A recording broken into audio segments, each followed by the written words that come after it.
State Capitol building forced closed today because of an emailed bomb threat. Michigan State Police say after evacuating everyone, they had dogs sweeping the building, making sure that the threat wasn't credible. It was not. News 10's Justin Kent live outside the Capitol right now with the latest reaction from lawmakers. And Justin, Michigan wasn't the only state dealing with this type of threat.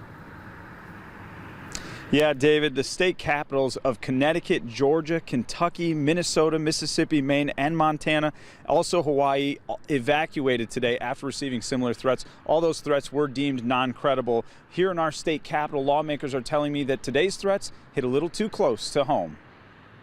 Notifications to evacuate or stay away were sent out to those who work in the state capitol building. Not the best feeling in the world to see and get notification that your workplace could be potentially dangerous. But, as soon as we were notified, we took precautions and we've been working remotely from home. Representative Graham Filler said he was on his way to the building when he was forced to turn away. People are leaving the Capitol, and as I'm walking away from the Capitol, you've got MSP and law enforcement walking in. Filler said his first thought was about all the people inside the building.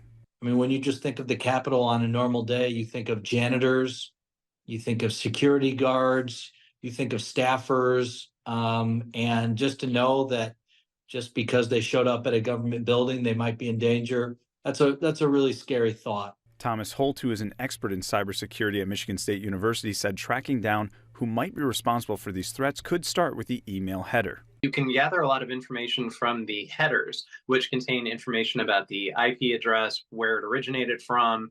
Sometimes it'll tell you information about the servers.